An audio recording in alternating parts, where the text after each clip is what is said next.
எல்லாருக்கும் பிரைஸ்லாட். எல்லாம் எப்படி இருக்கீங்க? இந்த நாளில் காஸ்பல் டைம் நிகழ்ச்சியில் உங்களை சந்திக்கிறதுல நாங்கள் மகிழ்ச்சி அடைகிறோம். இந்த நாளில் கூட ஒரு வேத வசனத்தை நாம் பார்க்க போகிறோம். அது என்னவென்றால், மார்க் எழுதின சுவிசேஷம் 4வது அதிகாரம் 8வது வசனம் இப்படியாய் சொல்கிறது: சில விதை நல்ல நிலத்தில் விழுந்து ஓங்கி வளர்கிற பயிராகி ஒன்று 30, ஒன்று 60, ஒன்று 100 பலன் தந்தது என்று வேத வசனம் சொல்லப்படுகிறது. இந்த வேத வசனத்தை யார் சொல்லுகிறார் அப்படின்னா, நம்மளுடைய ஆண்டவராகிய இயேசு கிறிஸ்து ஓமைகளாய் சொல்லுகிறார்.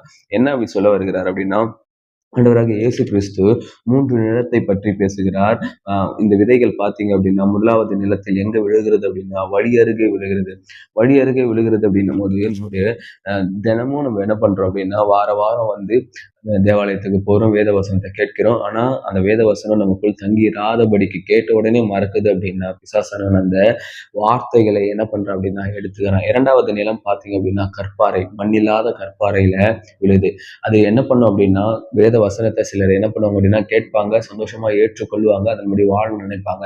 சில துன்பம், சில காரியங்கள் வரும்போது என்ன பண்ணிடுறாங்க அப்படின்னா, அதுல இருந்து இடல் அடைகிறாங்க.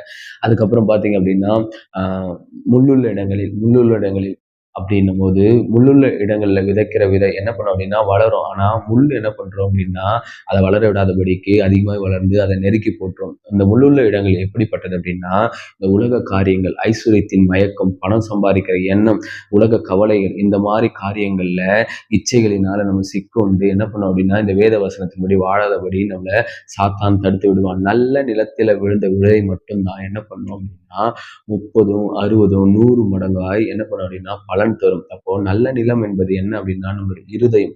நம்மளுடைய இருதயத்துல ஒவ்வொரு நாளும் ஆண்டவருடைய வசனத்தை, ஆண்டவருடைய வார்த்தையை ஒவ்வொரு நாளும் நம்ம என்ன பண்ணோம் அப்படின்னா விதைத்து கொண்டே இருக்கணும். விதைக்கும் போது நம்ம யாராய் காணப்படும் அப்படின்னா, இயேசுவை பிரதிபலிக்கிற ஒரு மனிதனாய் காணப்படுவோம். ஒரு குடும்பத்துல ஒரு 4 பேர் இல்ல 5 பேர் இருக்கிறோம் அப்படின்னா, 5 பேர் இயேசுவை பிரதிபலிக்கிறாங்க அப்படின்னா, அந்த குடும்பம் எப்படி இருக்கும்? சமுதாயத்துல அவர்கள் எப்படியா இருப்பாங்க? அப்போ நம்ம ஒவ்வொரு நாளும் இருதயத்துல நல்ல விதை, அதாவது ஆண்டவருடைய வசனத்தை ஒவ்வொரு நாளும் விதைக்கும் போது இயேசு கிறிஸ்துவை பிரதிபலிக்கிறாய் காணப்படுவோம். சமுதாயத்தில் நல்ல ஒரு கிறிஸ்தவனாய் காணப்படுவோம்.